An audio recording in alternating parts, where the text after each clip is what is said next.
I thought now was the perfect time for me to do a character profile on Lady Thor.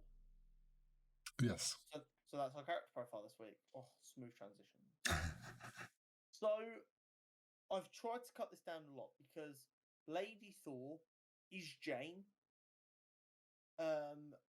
So Lady Thor also happened in the 616 comic universe, which is Marvel's main universe, which means for me to research her was like all of Jane Foster. So I've cut out a lot of the before and a lot of the after, and this is just about her time as Lady Thor, because otherwise we'd have an hour-long episode on it, because characters this old and ingrained in the Marvel universe have a lot about them. So, as far as I'm concerned, Lady Thor kind of starts when Jane gets cancer. Okay. She is on Earth getting treatment for her cancer when she gets asked to move to Asgard to join the Congress of Worlds to represent Midgard or Earth. She agrees to this. Thor kind of asked her in hopes that she would agree to also have magical treatment for her cancer, which she refused. She said she would just have regular human chemotherapy treatment. She would do it on Asgard while representing Earth. Around this time, Thor was king, Gore the God Butcherer. And as a result of this fights and kind of the battling ideology they were having, Thor actually lost worthiness to wield Mjolnir. Right. And left it stranded on the moon, as no one was worthy to wield it, so no one could summon it. But Mjolnir's actually, what's the word? Telepathic. It's kind of a sentient being. So it was actually reaching out to Jane Foster telepathically, calling to her. After a few months, Jane finally caved and asked Heimdall to take her to the hammer. And then she lifts it, and as the enchantment says, they who should be worthy and can lift the hammer will receive the power of Thor. So she did. But we've got to remember, in the comics at this time and traditionally, it was kind of a case of Thor looked different when he wasn't wielding the hammer. It physically transformed how he looked and everything. And the same thing happened to Jane. She went from being very sickly and ill and bald from her cancer treatment to being Asgardian and fucking wham with the helmet similar to what we saw in the trailer, which obviously we discussed in a little bit. Obviously, she'd seen Thor wield Mjolnir a lot, and the telepathic connection allowed her to slowly learn how to wield Mjolnir. But basically, Thor wasn't very happy to find out this new person had his hammer, because he kind of had a bit of an arrogance about him of, it's mine. This is my hammer. If I'm not worthy, no one can possibly be worthy. Blah blah blah blah blah. He wasn't taking this kind of crisis he was having well. It was a straight up crisis. However, after an interaction and a discussion, we have to be clear here. Thor didn't know that Jane was Lady Thor, the new wielder of the hammer. He didn't realise. But he said to this person, I'm not worthy, therefore I do not feel like I'm Thor right now. So you are Thor, as the hammer suggests.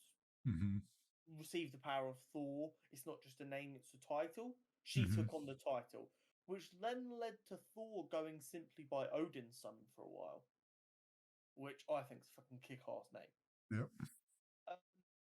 She was then just the Thor of Midgard and Asgard for a while.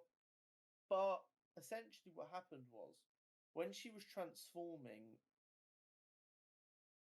it was stopping her cancer treatment. So essentially what this boils down to is comic books being comic books and trying to not put themselves into a corner, so sometimes you just have to accept stuff that sounds a bit weird. When she transformed, the the body she kind of transformed into destroyed the cancer drugs because it didn't need them.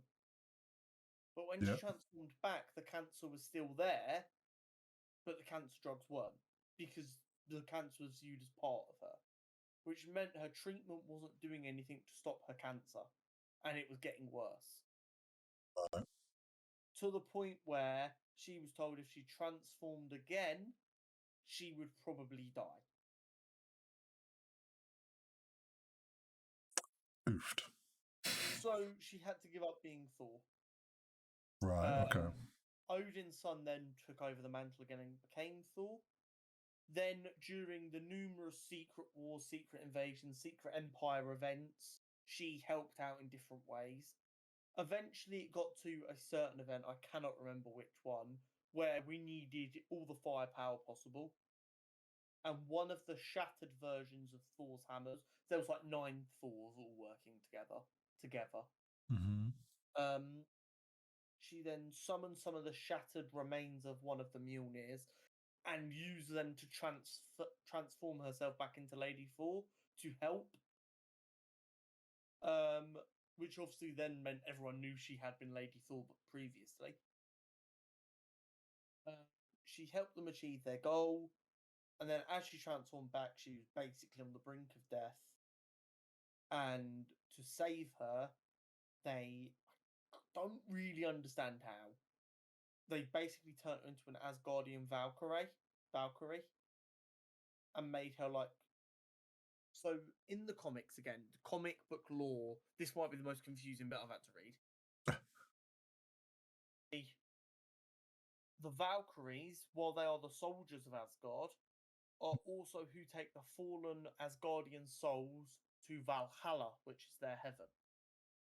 So they believe without any Valkyries, no one can go to Valhalla.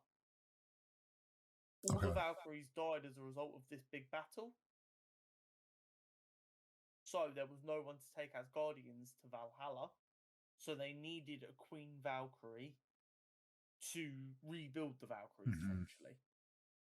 Jane was turned into the Queen Valkyrie, which saved her from her cancer, and then gave Asgard a way to send people to Valhalla again. Okay. That is Lady Thor as best as I can do it. There's a lot of stuff before and after, which actually makes it quite difficult because it's not a straight up character profile like I've done previously. It's like a period of time within a character. Yeah, it's like a character arc. Yeah, exactly, which makes it a little bit difficult. But I think it means there's also a lot more for them to play with.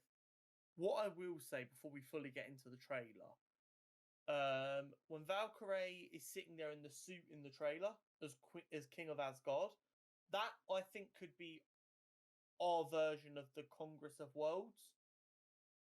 So I won't be surprised if we see Jane also at that table. Jane or Lady Thor had a mask as well as the helmet, like in the comic book. So I wouldn't necessarily be surprised if we don't see a kind of a little bit of the Thor doesn't know straight away that it's Jane. We might see the Jane having cancer aspect. I don't know. Or some other illness. Yeah. The one thing that really I think is going to be done a bit differently, because although it's very easy to go, oh, because of the Gore the God Butcher stuff, Thor doesn't loses his worthiness. I think what's going to happen is it's well established. Look, to wield Mjolnir, you need to be willing to kill. I think with the meditation stuff we saw in the Thor trailer, he is becoming a pacifist. And his unwillingness to stop Gore by killing him, which is the only way to stop him, might cause him to slightly lose worthiness. Possibly.